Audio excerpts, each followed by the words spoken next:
Pois bem, vamos ver que nós estamos estudando sobre a Arca de Noé, não é? A Arca de Noé? Como é que é? É a Arca de Noé? É o quarto selo? Parece que ela fica com medo. E eu quero cooperação dos obreiros aqui. Eu queria sim gostaria de ter uma recapitulação. E eu estou meio descobrindo que isso é questão de dom, não é? Questão de dom também. Tem gente assentada no nosso meio que é bom para isso. Vamos ficar de pé.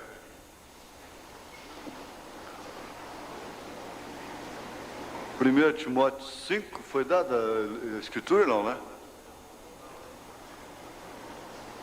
Não repreendas asperamente os anciãos, mas ademoesta-os como a pais, aos mancebos como irmãos, as mulheres idosas como a mães, as moças como a irmãs em toda a pureza.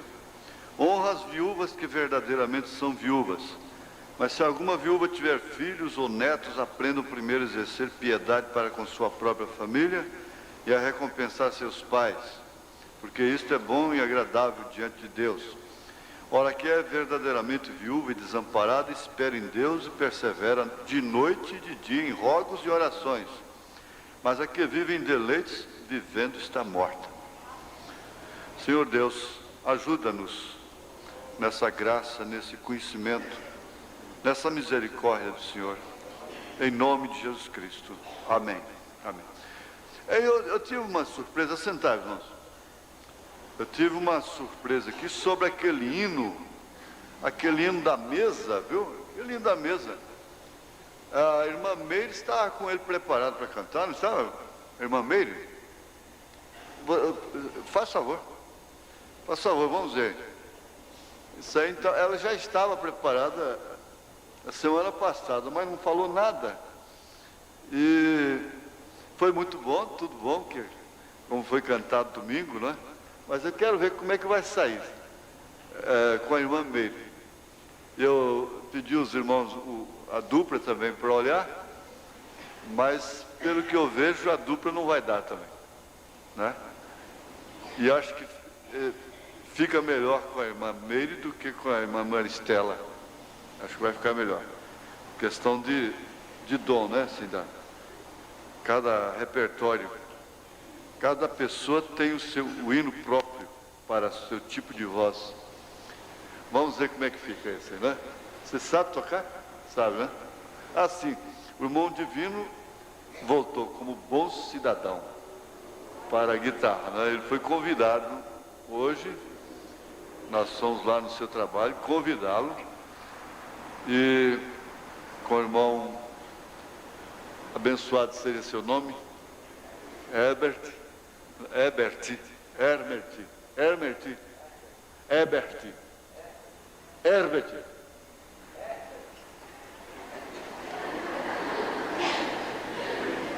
Fala para mim. Herbert. Mas não foi isso que eu falei, Herbert? Foi isso que eu falei, não foi? Isso é bom para ir assentando. Então vamos ver como é que fica o hino. Eu gostei desse hino, viu, irmã deles? Gostei. Foi uma boa sugestão. Eu só não examinei a letra ainda, eu quero a letra, né? Vocês vão me dar a letra depois. Faz favor.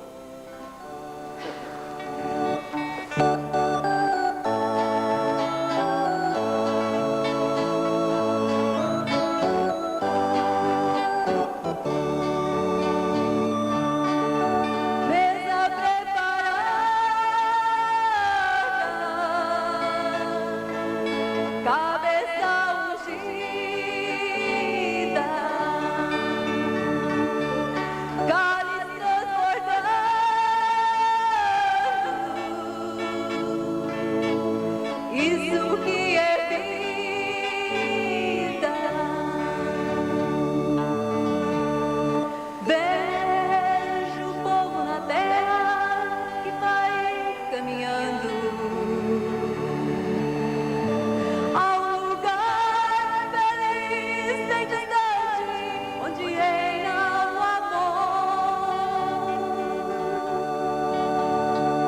Eu vejo esse povo chorando, sorrindo e cantando. Pois eis pelos olhos da fé que Jesus vai voltando. Está preparada,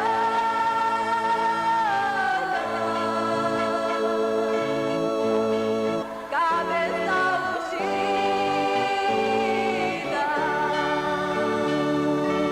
cálice transbordando.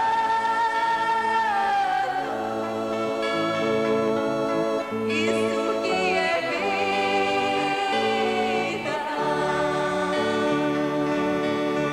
Eu vejo a igreja querida se alegrando. E Cristo com grande poder está operando. Se tem sua vida vazia, seu vaso quebrado, entrega nas mãos de Jesus, que Ele vai te encher. Está preparada, cabeça ungida, cálice transbordando. Isso que é vida. Mesa preparada, cabeça ungida, cálice transbordando.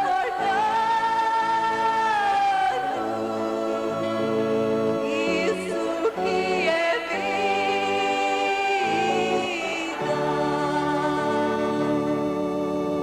Vai ficar bom, não vai?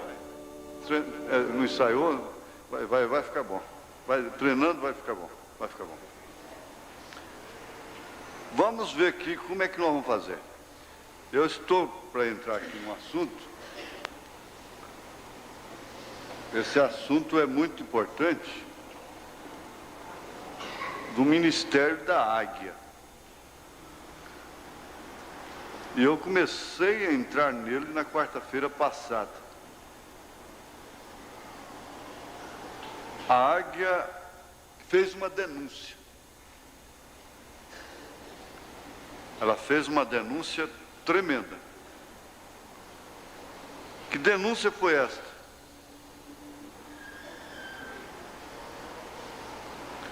Que denúncia foi essa? Ela fez uma proclamação, que é uma denúncia. Hã?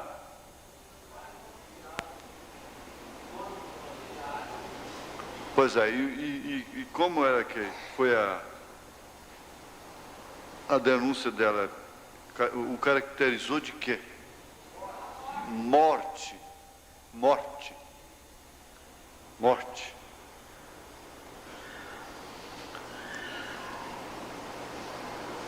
Então, a águia, quer dizer, o profeta, né? Vamos ver aqui, ó. O que a águia, o que o profeta chama de morte? Seria somente um cavaleiro em cima de um cavalo baio, e que nós teríamos cuidado e teríamos que ter cuidado somente com um cavaleiro que apareceria montado num cavalo baio. Não é isso, não é isso. Isso aí ele representa um sistema. Ele está representando um sistema. A besta, o cavalo é uma besta. E uma besta quer dizer poder, força. E ele vem montado numa besta branca, um cavalo branco, depois vermelho, depois preto, depois amarelo, que é o baio. Então nós teríamos que fugir de um homem muito malvado montado num cavalo baio, mas não é isso, um cavalo amarelo, não é isso. Todos já sabem que não é. Como não foi bem o cavalo branco, foi um sistema.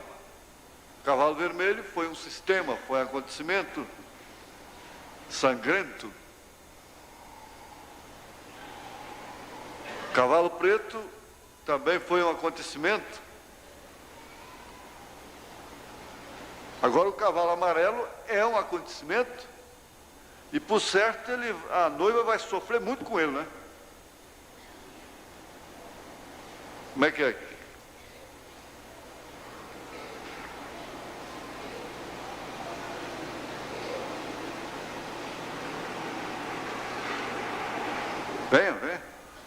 Vem aqui um de vocês. Isso ajuda muito a guardar. Ajuda muito a aprender. Por certo, a noiva vai sofrer muito sob esse ministério da morte.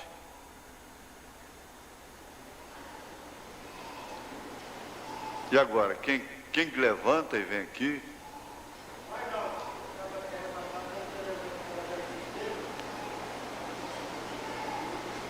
O Moro está dizendo que não.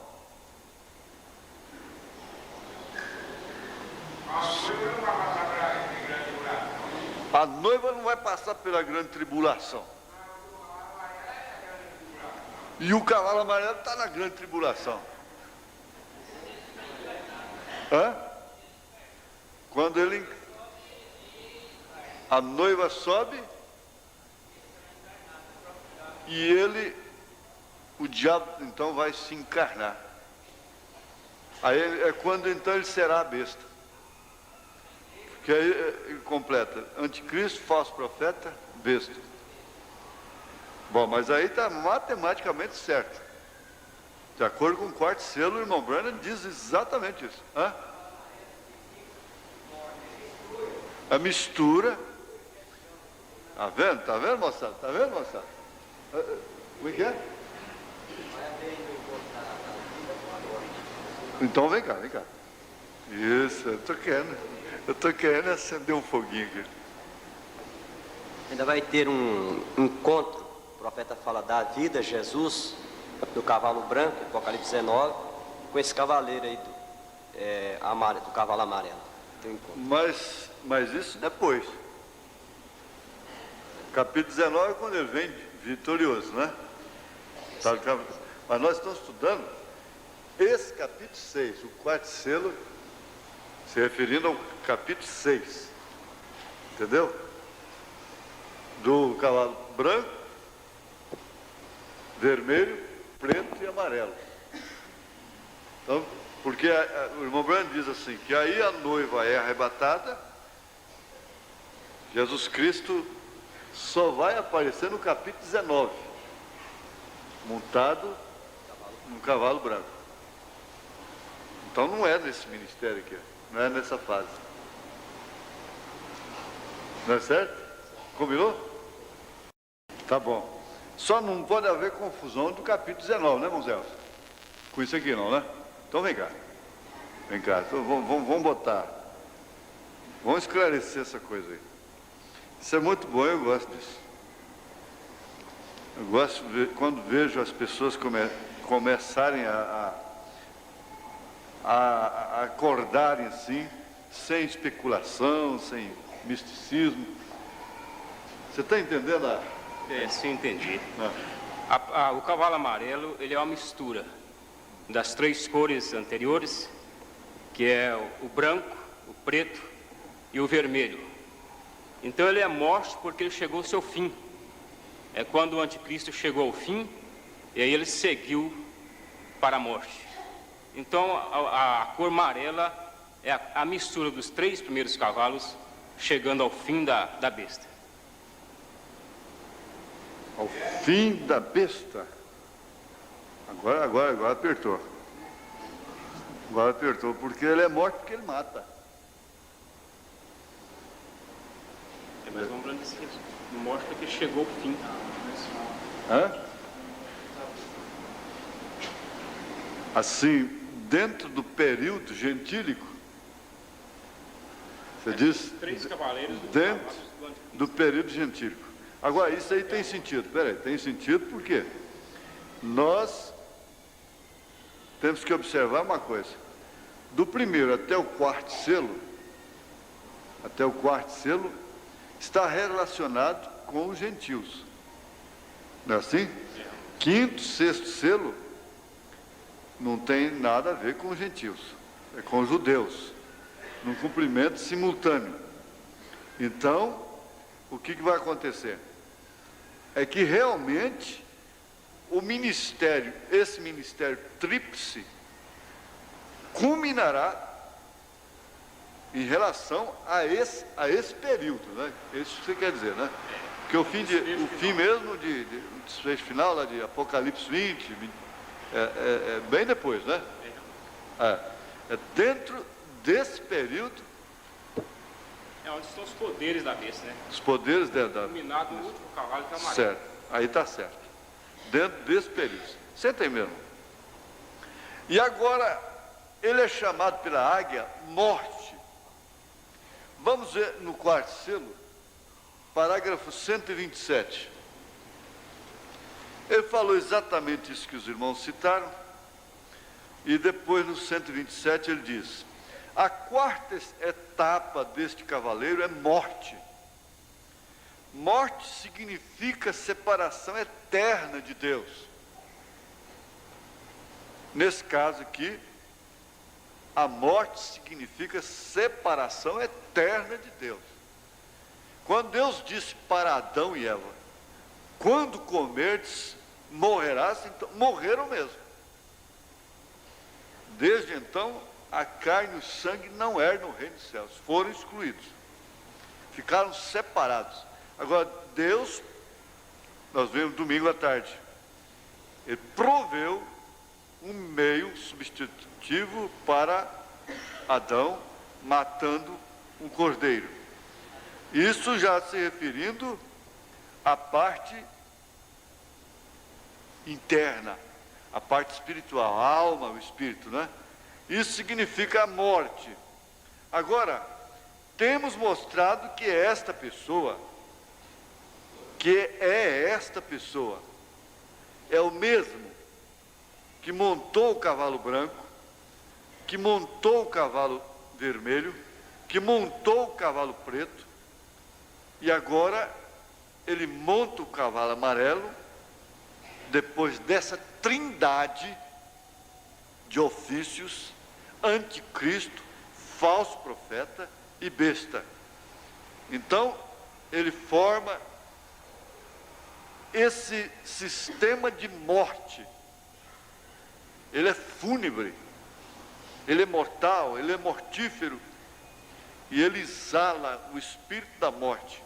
Temos mostrado quem é esta pessoa, e até temos estado em detalhes, estudado em detalhes os 7 montes, o lugar e tudo demais, e agora é chamado pela águia morte. Ele é chamado pela águia morte. Pois bem, vamos ver aqui o que o irmão Brana, a águia, o profeta, chama de morte. Ele começa com a fama, o dinheiro e a mulher. Aqui na mensagem Torre de Babel, veja como vai se encontrar tudo isso dentro dos selos. Porque a gente estudar os selos só pensando em Roma não é muito próprio do revelado. Não deve estudar a Bíblia só pensando que os perdidos estão longe de nós, que nós estamos longe deles. Não. Ele disse: é legal, está na lei, é santo que um homem tome para si mesmo uma esposa e viva com a sua esposa. Outra mulher poderia ser a mesma coisa para ele, mas seria morte tocar. Agora quem está falando isso é a águia. A morte, ela sempre tem o mesmo significado.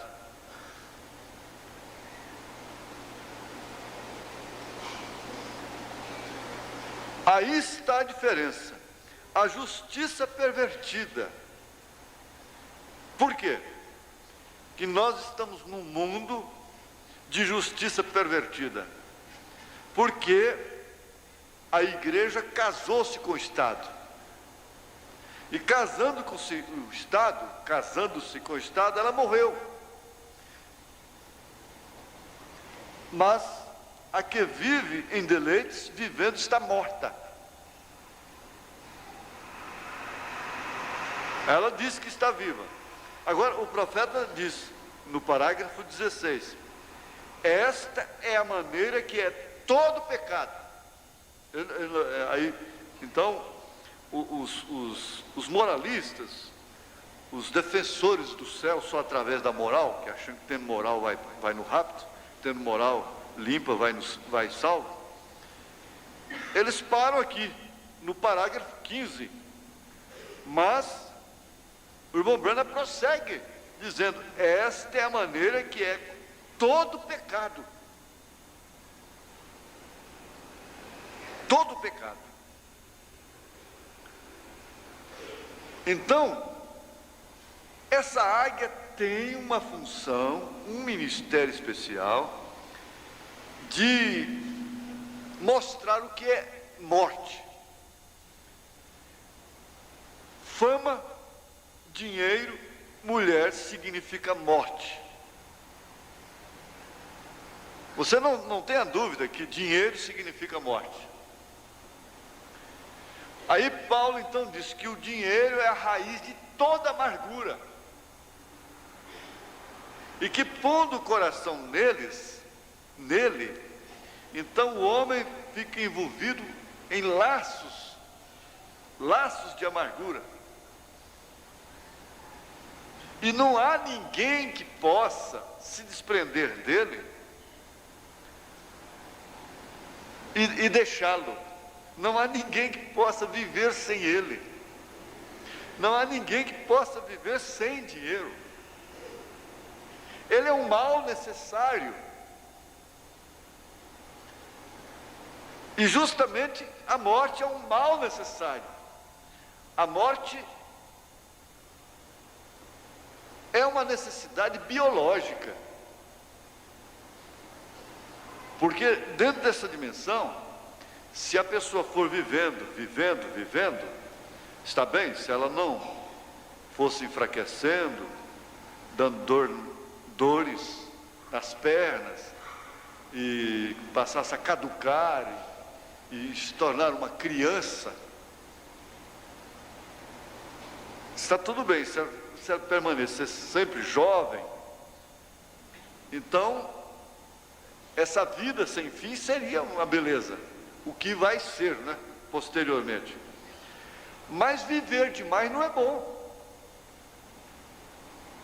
E nós estamos sempre querendo mais um ano. Nós estamos sempre querendo mais 2 anos, mais 3 anos, mais 10 anos, mais 20 anos, mais 30 anos. Às vezes a pessoa está aí com 70 anos, fazendo compromisso, planos para 30 anos. Ora, um velho que com 70 anos já está fazendo planos de 30 anos, compromisso de 30 anos, ele está querendo dizer assim, eu vou aos 100 anos de idade. Ele vai aos 100 anos de idade, segurando a calça na mão,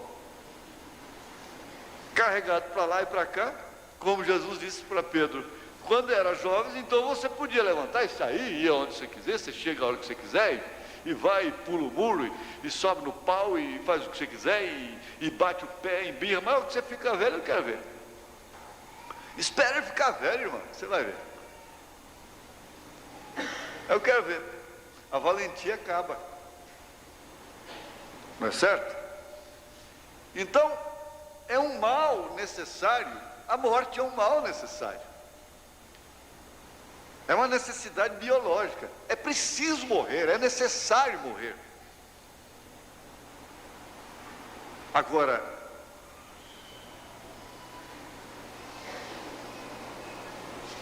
o profeta mostra que a morte, dentro de um aspecto, ela realmente significa a separação de Deus. Mas a morte, dentro de outro aspecto, ela significa simplesmente uma porta pela qual nós adentramos a glória. Então, nesse sentido é que não existe morte para o crente. A morte é somente para o ímpio. Por isso, às vezes pode até dizer, o crente não morre. E Jesus disse, aquele que crê em mim, ainda que esteja morto, viverá. Porque não, essa morte não está referendada, quer dizer, ela não está falando somente, ela não está falando da morte física, porque o crente, o salvo, o eleito morre fisicamente. Então a Águia teria que fazer essa tremenda revelação e encontrar isso até em 1 Timóteo 5, que foi o irmão Branham que faz menção disso. Veja aqui, pecado é morte. Nesse caso, o principal é a doutrina, é o dogma, é o credo, é o espírito religioso que caracteriza, sem dúvida alguma, a semente da serpente, que identifica a semente da serpente. Olha, vocês vão ver dentro dessa declaração, dessa águia aqui nesse selo, que Jesus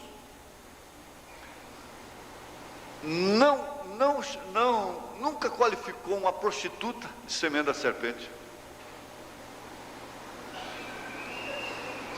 Ele esteve com prostitutas, como Maria Madalena, como Samaritana. Esse é um caso que a Bíblia registrou, 2 casos, mas não se sabe quantos casos. A própria Bíblia diz que não haveria livro no mundo que coubesse. Mas dentro da Bíblia nós não encontramos ninguém sendo identificado como semente da serpente por ser pecador. Vocês estão compreendendo? Por ser pecador. Mas quando ele chegou diante do sumo sacerdote, de Anás, de Caifás, então ele encontrou realmente aquilo que melhor do que ele ninguém conhece. Aquilo que está lá no Éden, aquilo que veio lá do Éden, aquilo que entrou lá na Eva. Aí ele disse, vós sois filhos do diabo. Ora, Jesus era águia também. Aí ele estava dizendo realmente que ali estava a morte. Tanto que era a morte, que causaram a sua morte.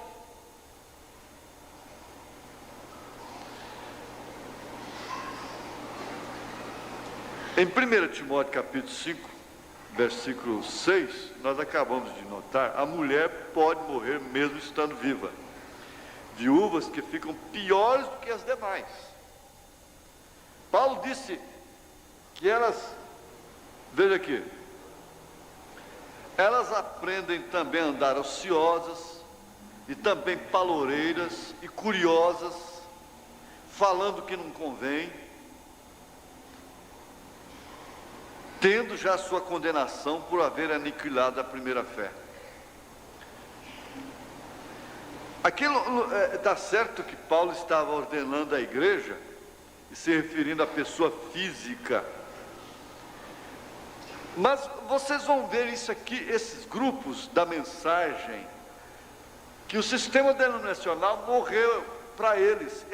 Eles ficaram viúvas, são igrejas viúvas, mas que vivem como essas aqui, ó, ociosas, de casa em casa, difamando, paloureiras, curiosas de doutrinas, só querem saber coisas difíceis, complicadas, e caem no laço do diabo. Se a mulher é um tipo da igreja, então isso não falha. Isso não falha de jeito nenhum. E o profeta chegou a dizer: há grupos que saem das denominações que são piores do que as denominações. E de fato eles agem de uma maneira tão baixa, como Paulo está dizendo aqui. Elas são viúvas. O sistema denominacional morreu para elas. Eles não querem denominação.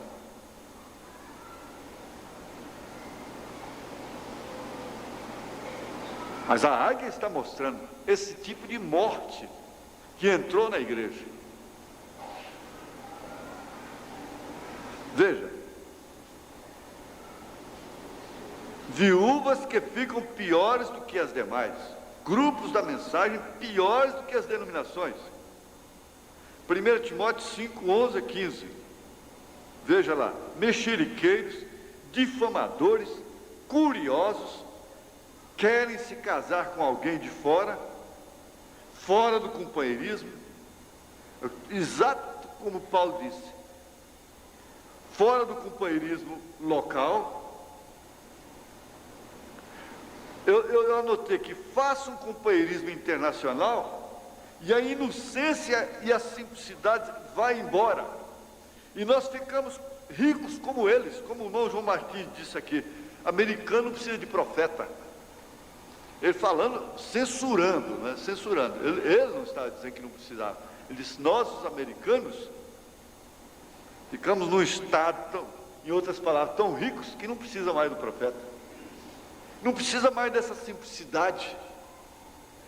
Forme um companheirismo internacional e comece a fazer companheirismo com outros obreiros que não são do quadro do companheirismo que Deus nos colocou nele. E a inocência vai embora, a simplicidade desaparece, a maldade entra, a maldade doutrinária, a morte.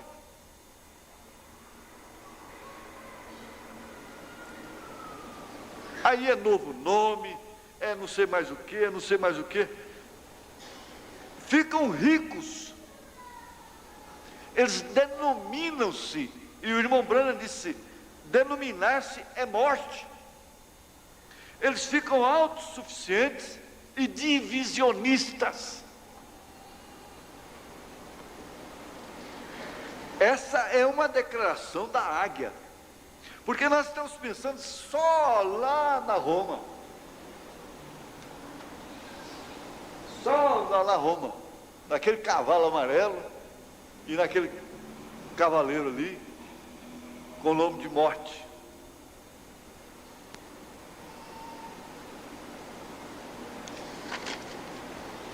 A águia identificou o cavaleiro do cavalo branco para João. O sétimo anjo identificou para a noiva, não foi? O cavalo amarelo está identificado, é a morte. É a morte como um sistema que vai operar de forma tal que todos vão sofrer terrivelmente a ponto de não poderem comprar nem vender se não tiver a marca da besta. Vai ser dessa forma, não resta dúvida. Isso aqui não é ajeitando as coisas, pensando que é assim, não é não. Todos que estiverem sob esse ministério, debaixo desse ministério, não vão poder comprar nem vender se não tiverem a marca da besta. Isso significa realmente que a noiva terá subido. É o que ele diz aqui no parágrafo, no quarto selo. Agora, a advertência da águia, de toda a mensagem, incluindo as cartas de Paulo, as parábolas e tudo, a advertência está nisso. Não pense que essa morte somata, montada num cavalo baio, através do sistema mundial de igrejas, através de Roma. A morte está campeando através dessas viúvas, mulherinhas carregadas de pecado. É 1 Timóteo 3, ou 2 Timóteo 3? Segunda, né? Sabe, porém, isto, que nos últimos dias sobrevirão tempos trabalhosos, porque haverá homens amantes de si mesmos, avarentos, presunçosos, soberbos, blasfemos, desobedientes a pais e mães, ingratos, profanos, sem afeto natural, irreconciliáveis, caluniadores, incontinentes, cruéis, sem amor para com os bons, traidores, obstinados, orgulhosos, mais amigos dos deleites do que amigos de Deus, tendo aparência de piedade, mas negando a eficácia dela. Desses afasta-te, porque isso significa o quê? Morte. Então você não vai esperar que apareça o ministério da morte, que por causa de você ser arrebatado antes desse ministério da morte entrar em exercício como sistema, então não tem perigo. Porque deste número são os que introduzem pelas casas e levam cativas mulheres nécias, carregadas de pecados, levadas de várias concupiscências, que aprendem sempre e nunca podem chegar ao conhecimento da verdade. E como Janes e Jambres resistiram a Moisés, assim também estes resistem à verdade, sendo homens corruptos de entendimento e réprobos quanto à fé. Não irão, porém, avante, porque a todos será manifesto o seu desvario, como também o foi o daqueles. Agora, 1 Timóteo, 2 Timóteo 3, é retrato dessa declaração da águia. 1 Timóteo 5, e as parábolas nós estamos vendo aí, a parábola da grande ceia, e tudo isso entrando, a gente está vendo aí, correndo, tudo em harmonia. Romanos capítulo 1, mulheres mudando o uso contrário à natureza. O que significa isso? Morte. Homens se inflamando com homens. O que significa isso? Morte. Só uma águia, você diz, que é isso? As denominações não aceitam isso. Ele disse aqui na mensagem, o brilho da luz vermelha, isso já está quase 30 anos atrás. Pastores batistas presbiterianos convivendo com homossexuais para ganhá-los para Cristo, convivendo em pecado com eles, casando-se com eles, e fazendo casamento na igreja. O ele, ela entra ao lado, como noiva, vai encontrar é até sacrilégio falar uma coisa dessa. Vai encontrar no meio do salão e vem se casa, e um pastor batista ali, casando, metodista, fazendo aquele casamento. E depois aqueles abraços dos padrinhos, tudo dando parabéns, presentes, festa depois, festinha depois, a bênção, o voto matrimonial, de homem com homem. Você acha que isso só viria sob o cavalo amarelo? Sob a manifestação de essa dispensação? Obreiros se inflamando com obreiros, é um homossexualismo espiritual que existe.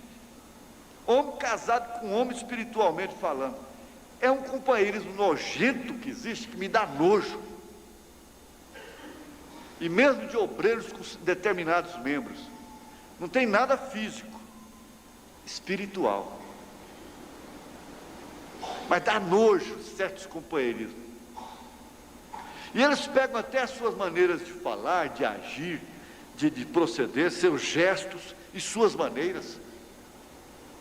É a coisa mais nojenta que existe, é um certo companheirismo. lambancento, nojento, são casados, casando-se e dando-se em casamento, como nos dias de Noé. Agora, isso é uma declaração forte, mas é da águia. Isso está em Romanos capítulo 1, porque não existe aplicação para a Bíblia somente natural. Não pense que o que acontece no natural não aconteça no espiritual. Se existe fornicação no natural, existe a fornicação espiritual. E às vezes as pessoas estão pela ordem social condenando a fornicação carnal, natural, e estando em fornicação espiritual.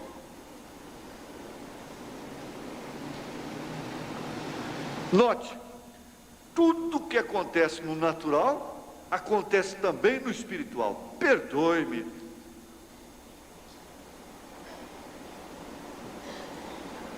O que os fariseus mais combatiam no natural, eles cometiam no espiritual.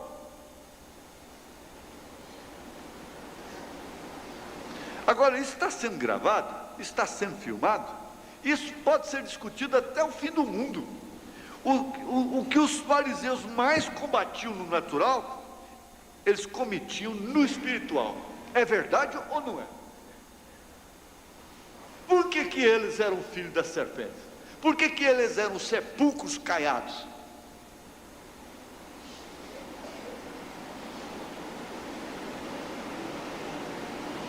Então aí está vendo, obreiro com obreiro, obreiros com membros, dentro de uma fornicação espiritual.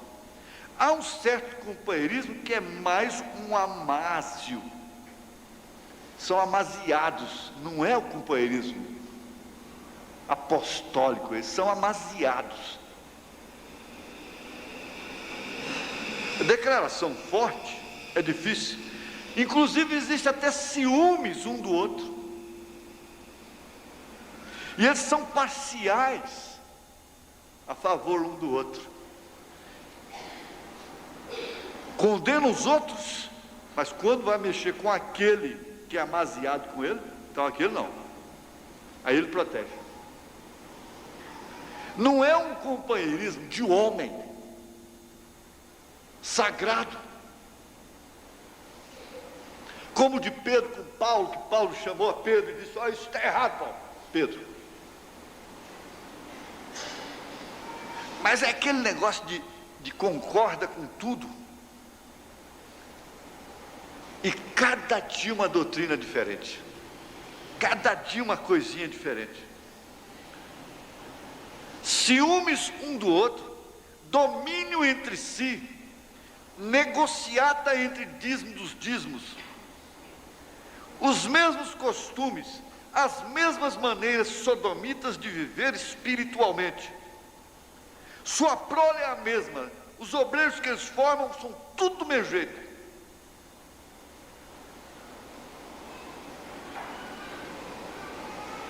Eles traem o companheirismo doméstico da fé. Paulo diz: quem negou a fé? Primeiro o doméstico da fé. Eles não podem enquadrar isto, eles só querem olhar pelo lado natural. Por isso que a letra mata, o espírito vivifica.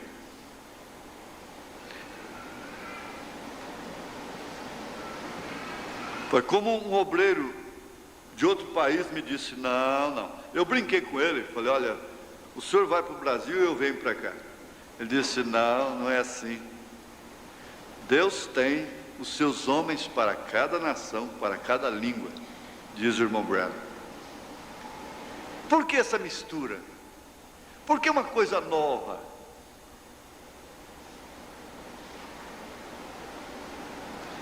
Paulo disse: falsos obreiros, isto iguala morte. Romanos 2, Paulo disse: tu que aborrece os ídolos, comete sacrilégio. Pregas contra o adultério, cometes adultério. Agora, eles não adulteravam Qual era o adultério que eles cometiam? Eles nunca foram apanhados com uma mulher. Era adultério espiritual, morte, engano. Eles não podiam reconhecer o dia e a sua mensagem, porque eles foram cegados.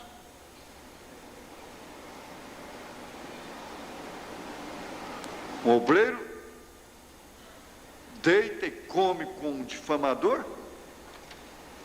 logo ele sai difamando. Veja só, ele deita, come, ouve um difamador antes de subir no púlpito.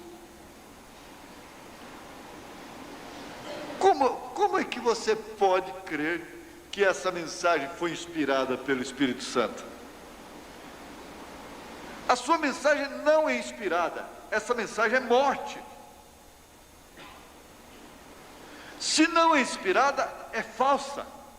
Toda palavra inspirada é pronta para corrigir, redarguir, exortar.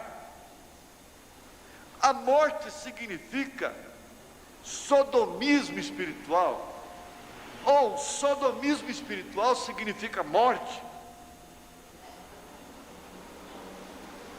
Coar mosquito é o zelo carnal farisaico. Engolir camelo é o espiritual. Você entende que aquilo que Jesus disse, coa mosquito, engole camelo, o coar o mosquito era o zelo carnal, o engolir o camelo era o espiritual.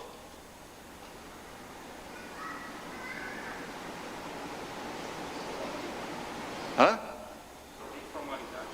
Formalidade.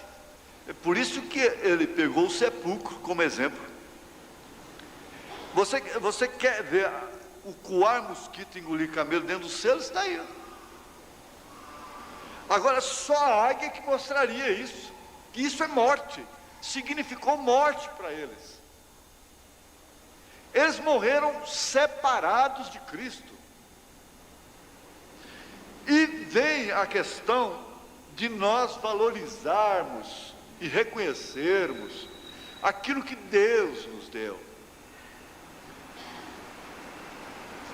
Tá certo? Você deve coar a sua água, você deve filtrar, você deve até ferver para tomar a água. Tá tudo bem, no natural. Se for necessário, se puder, até ferva a água e tome ela fria, fresca. Não tome água sem filtrar, tudo bem, está tudo certo. Só que Jesus disse, isso não te leva para o inferno. Olha, você não deve comer carne de porco. Bom, a não ser lá de vez em quando, assim, um lombinho, um pernezinho, com a Coca-Colinha, uma coisa assim, né? Tudo bem. Lá de vez em quando. Você não deve comer carne de porco, fazer uso de carne de porco. Você não deve fazer uso de uma linguicinha, daquela pura, que tem um toicinho no meio e tal. Você não deve fazer uso. Você não deve fazer uso nem mesmo de mocotó, de rabada, de bucho. Você não deve fazer uso de carne, filé mignon. Não come filé mignon todo dia, não, por favor. E nem alcatra. Não come todo dia, não, por favor. Não faça isso. Está bem? Olha, você quer saber? Jesus vem e mostra isso aqui dentro dos céus. Ele disse, olha, o que entra pela boca do homem não é o que contamina o homem. Você está vendo aí o natural com o espiritual? O que realmente significa morte? O que significa morte realmente? Não é o que entra pela boca, mas sim o que sai. Porque aí você vai para Tiago 3, mancha o corpo todinho, inflama até o curso da natureza, a língua. Porque dela, do coração, a boca fala, sai do coração, pelas suas palavras sereis justificados, sereis condenados, não é? É dela que sai as palavras, as maledicências. É de lá de dentro é que saem os adultérios, as mentiras, as calúnias, os maus pensamentos, os julgamentos errados. É de lá que sai a morte.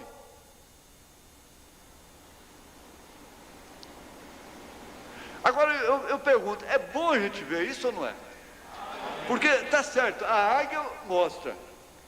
Nós sabemos que esse é um evento, como foi bem lembrado, a mistura. Mas o que fizeram esses cavaleiros durante as eras? Vamos pensar assim: foram salvos todos que não concordaram com eles? Todos que não concordaram com Roma foram salvos? Não. Nem todos.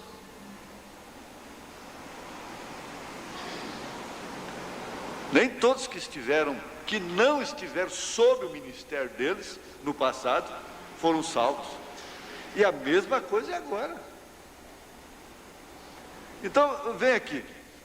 O coar mosquito é aquilo que você vê, se guarda do carnal, do natural.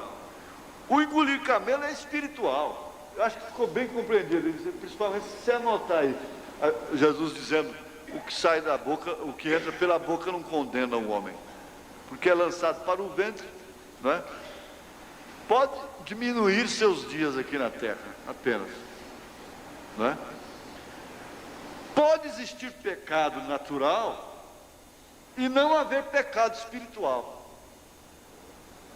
Pode não haver pecado natural, social, e haver pecado espiritual. Pecado espiritual é o pecado para a morte, pelo qual não devemos orar. João disse: há pecados pelos quais nós não devemos orar, porque são pecados espirituais. Você não pode orar por um blasfemador deste aí, inventor de doutrinas, que eles não têm pena de destruir uma igreja, eles não têm pena de destruir uma alma, não tem dó. Você veja, começa por você mesmo, Você anda de casa em casa, difamando outras igrejas, para aquela pessoa vir para cá? Quem já fez isso aí, levanta a sua mão. Difamando as outras igrejas, difamando outros grupos. Não, vamos lá para o tabernáculo lá. Quem já fez isso aí, você levanta a mão. Você deve se arrepender, se já fez, mas ninguém levantou a mão. Que dia que eu ensinei, que dia que eu já fiz isso aqui? Nós não fizemos. Agora, isso é a graça, é a misericórdia de Deus para nós.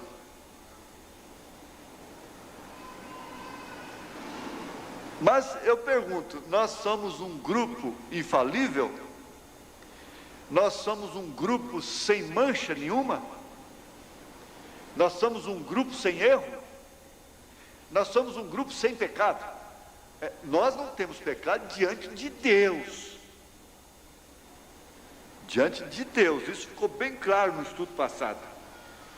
Então, você vê, o pecado para a morte, ele é espiritual. Veja Ezequiel 18:20, a alma que pecar, essa morrerá.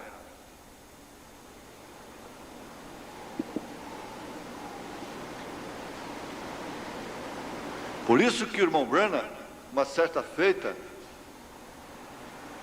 ele foi inquirido por um obreiro, porque tinha dois rapazes com determinados problemas dentro da igreja, cuidando das fitas. Assim, o obreiro nos contou.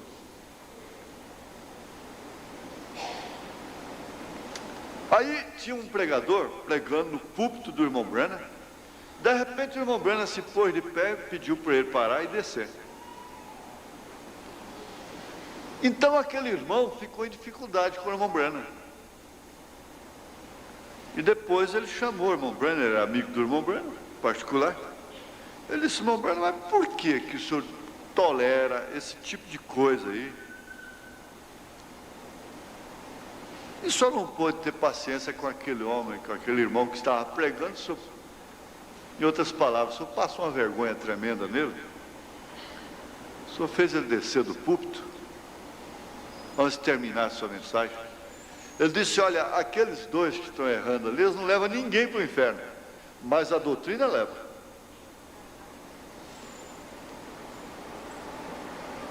O que as pessoas ouvem, isso leva. Como pregação, como evangelho, como doutrina, leva.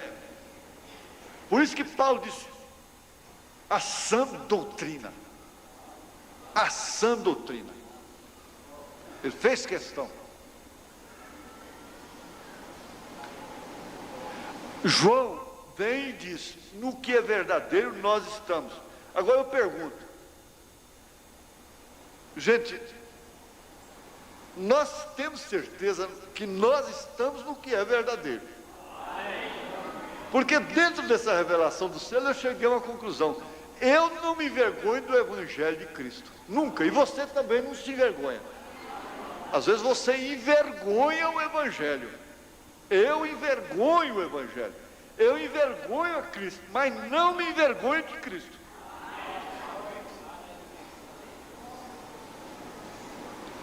Às vezes nós nos envergonhamos, nós envergonhamos os nossos pais, mas não nos envergonhamos deles. É uma diferença muito grande. Isso vem da semente. Semente de quem? Semente da serpente. É preciso revelação para julgar. Como nós podemos julgar se nem o próprio Senhor Jesus Cristo julgou aqui? Se nem o irmão Branham julgou? Porque pelos erros humanos, nenhuma pessoa foi identificada por Jesus Cristo como semente da serpente. Por erros humanos, não.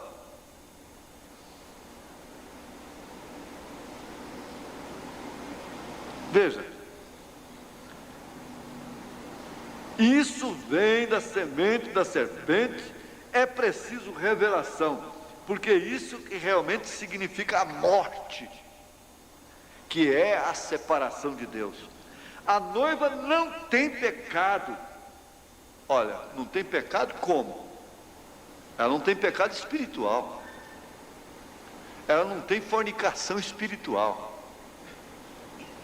Que a noiva é composta de carne e osso, sangue.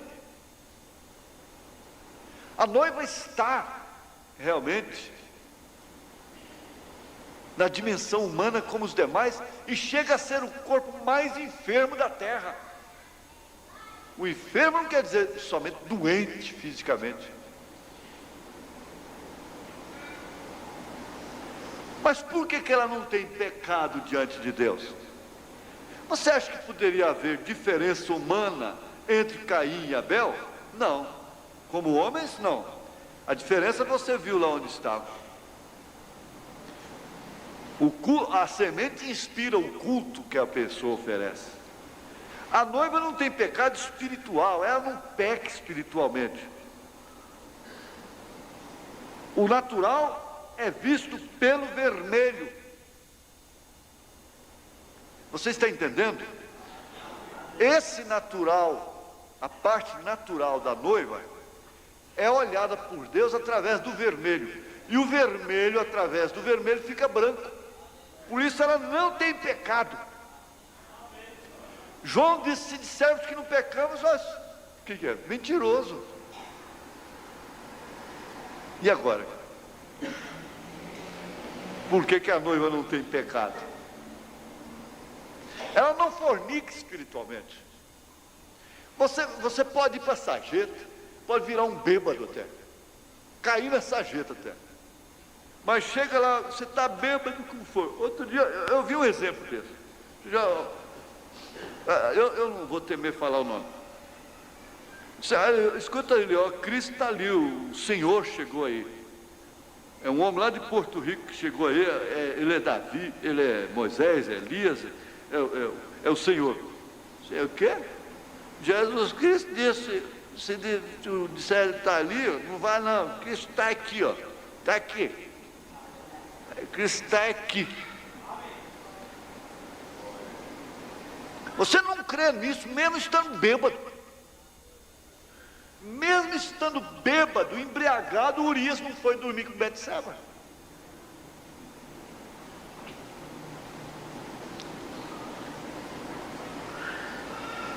O natural é visto pelo vermelho, por isso. Agora o espiritual não tem jeito.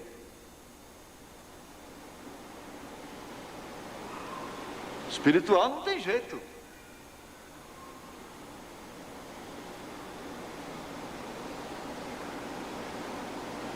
Todo pecado tem perdão. Todo pecado. Todos eles. Menos a blasfêmia. Pelos que, dizendo-se sábios, tornaram-se loucos contra uma obra que é do Espírito Santo, e eles vivem blasfemando dia e noite contra o Espírito Santo. Eles vivem pecando contra o Espírito Santo. Isso é morte. A águia mostra isso. Não pense que pecar contra o ministério do Espírito Santo significa menos que morte. Não tem retorno pecar contra um ministério que é do Espírito Santo. Não tem retorno, não volta mais nunca. O sujeito cai em adultério, fuma, bebe, tem salvação para ele, tem retorno para ele. Mas caiu nessa fornicação doutrinária e acabou. Ele pode chorar, ele chora, ele faz tudo, mas não tem retorno, a ponte é queimada. Por isso você cuida-te de ti mesmo.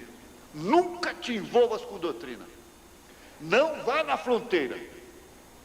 Não vá escutar quem quer que seja. Para isso, a mensagem está na sua mão. Amém?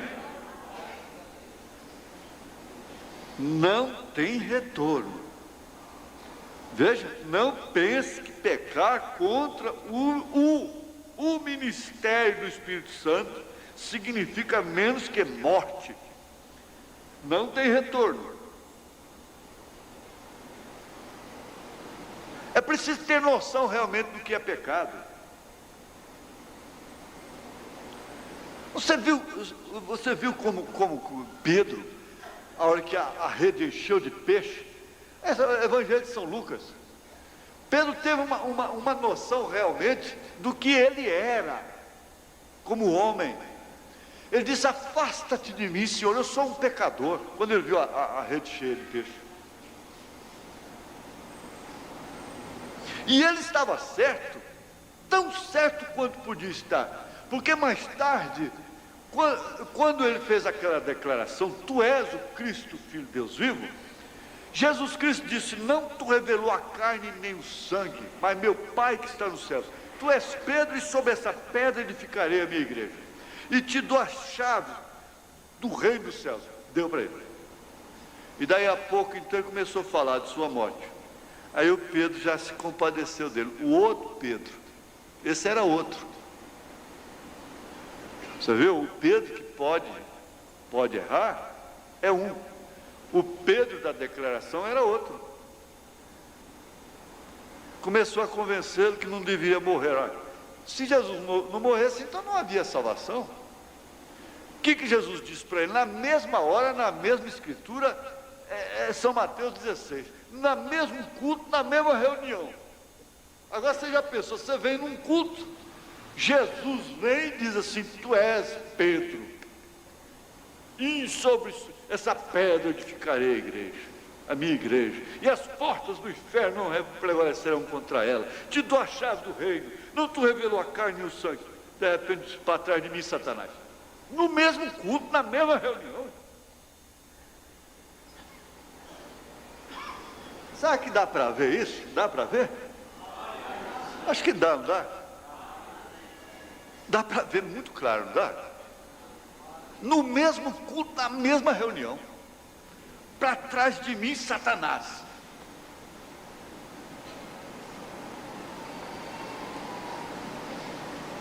E outra coisa, não se morre na hora.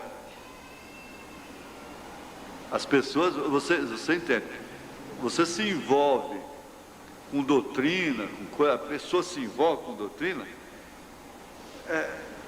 ela não morre na hora, fisicamente. Estando viva, está morta. Começam sempre com o outro lado da moeda. Eles têm sempre o outro lado da moeda. Tudo que você prega, de repente ele diz, bom, mas irmão Brana, né, disse que a moeda tem dois lados. Eles estão sempre querendo ver o outro lado da moeda. Eles não obedecem, não respeitam a linha que o Espírito está atuando naquela hora.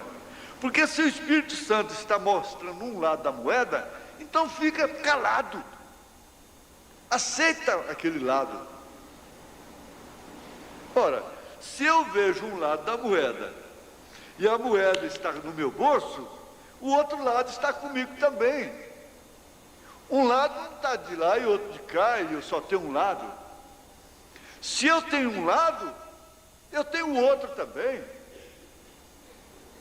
Se você tem um lado, você tem o outro também. Isso é certo. Mas começa sempre com isso. E eu pensei assim, como é que nós vamos tomar esse ministério da águia em relação à morte para o nosso benefício, uma vez que existe morte antes do cavalo amarelo? Existe. Existe ou não existe? Existe morte ou não existe? Existe separação de Deus ou não existe? Existe. Então, nós tomamos esta mensagem da águia e esse desmascaramento de Satanás, porque ele desmascara Satanás. A morte. Por isso que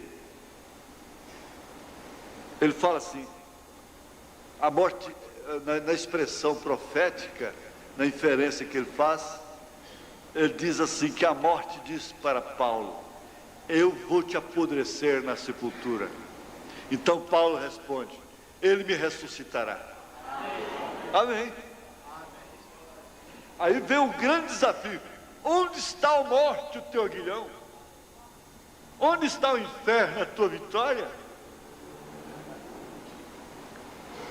Se você, preste bem atenção, não é pano quente, não é ajeitar as coisas, mas se você conseguir prosseguir dessa forma, lutando com sua natureza, chorando, arrependendo, aborrecida, um dia aborrecido, outro dia mais vem para a igreja, e luta, lê sua Bíblia e ora, e na mesma hora que ofende, o coração dói, pede perdão, você nunca envolvendo com doutrina, igreja, pode crer que a morte não lhe tocará. O inferno não foi feito para você. Amém? Sexta-feira, viu? Vamos colocar de pé. Se Deus quiser, sexta-feira nós teremos um grande culto de louvor e 10 horas na Rádio Clube. Senhor nosso Deus, a revelação nos mostra quão grande é esse gigante, Senhor. Por isso que ele odeia o livro de Apocalipse, porque desmascara ele, Senhor. Mas também, ó Deus, ela nos mostra quão grande era o poder que estava na funda de Davi, ao ponto de jogar um gigante tão grande por terra. Senhor, aquele mesmo poder está aqui, Senhor. Está aqui conosco, Senhor. Como nós agradecemos, Senhor, porque podemos perceber as gotas de orvalhos da misericórdia caída no nosso meio, Senhor. Ó Deus, agora nós pedimos que o Senhor confirme a tua abençoada palavra nos nossos corações. No nome de Jesus Cristo, cada um seu saia abençoado por esta palavra que acabamos de receber no nosso coração, na nossa alma, no nome de Jesus Cristo. Amém, Senhor. Amém. Abençoe mais um outro, volte para casa com regozijo na alma de você conhecer tão grandes riquezas de Deus. Deus abençoe os irmãos no nome de Jesus Cristo.